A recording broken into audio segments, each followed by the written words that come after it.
Minutes later, Davy was on the phone. "Alex," he began, "not that I don't appreciate it, but I can't go to Belvique at the drop of a hat." "Oh, yes, you can," he countered, "especially given how much they're willing to pay you." "Huh, and how much is that?" Davy asked, curious. He dropped the phone. "Sorry, Alex, you there?" He hurriedly shoved the receiver back against the side of his face. "Say that again. I think I've misheard you." "No, you didn't. Bon voyage, champ. We'll be sending you the details soon.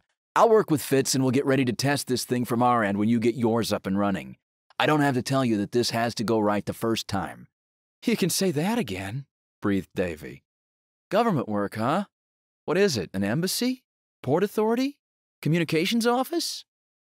Fitz raised his eyebrows as he overheard Alex's reply. Davy dropped the phone again. "You gotta quit doing that, champ," Alex teased. "I know I misheard you that time. You said docks, right? We're installing them at the docks, not at—" "Nope," came the gleeful reply. "The Duke's residence, administrative seat of power of Belvique, and neutral territory between Friesland and Puerto Encanta." "Alex, are you crazy? I can't—" "And why not?" Alex cut him off. "Someone has to, and we're sending out our best. That's you, even if you are a little... you. Besides, all three countries are the size of a postage stamp. Didn't you do some work for the mayor last year?" "Yes, but..." "But nothing. Your metropolitan area here has 4 times the population of Belvique in its entirety. You've already handled larger government jobs like they were nothing. Settle down." "Huh. You're right," observed Davy. "If there's one thing I've learned is that people are pretty much people." "That's the spirit. Oh, one more thing. You'll also be working with the church." "The what now?" Alex sighed.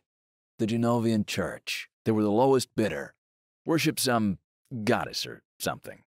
They're a little nutty, but since they're a neutral third party, they were in the running to install the infrastructure throughout all 3 places.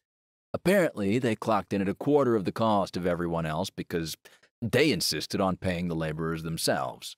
All they wanted was money for the actual materials." That's really weird," observed Davy slowly. "I'd say that's rich coming from you, but in this case, it's still an accurate assessment," Alex replied. "Still, we've got reports they've done an excellent job, so I wouldn't complain.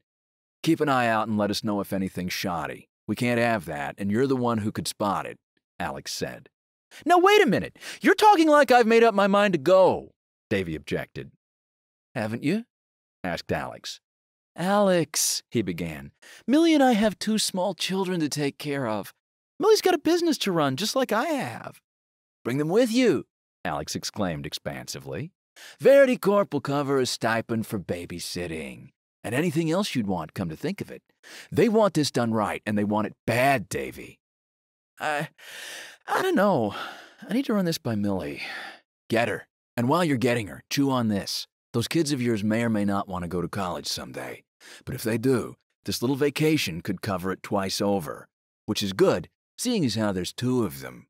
You and Millie have to go overboard with everything, don't you?" Alex ribbed. "Gotta make up for lost time," Davy laughed. "You're still on about that." Alex chuckled back. "You've made up double that already. Old habits are hard to break. Give me a sec." He scampered off.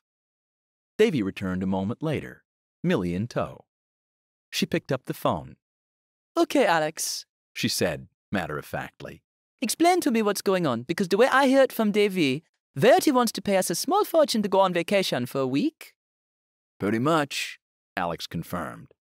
"Elaborate, please." Millie arched her eyebrows skeptically, drawing her beak back into a wry, contemplative look. A moment later, Millie dropped the phone.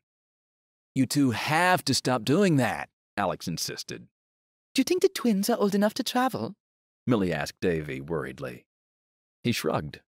"You'd know better than me. This is my first go-round. We've been taking them to the island."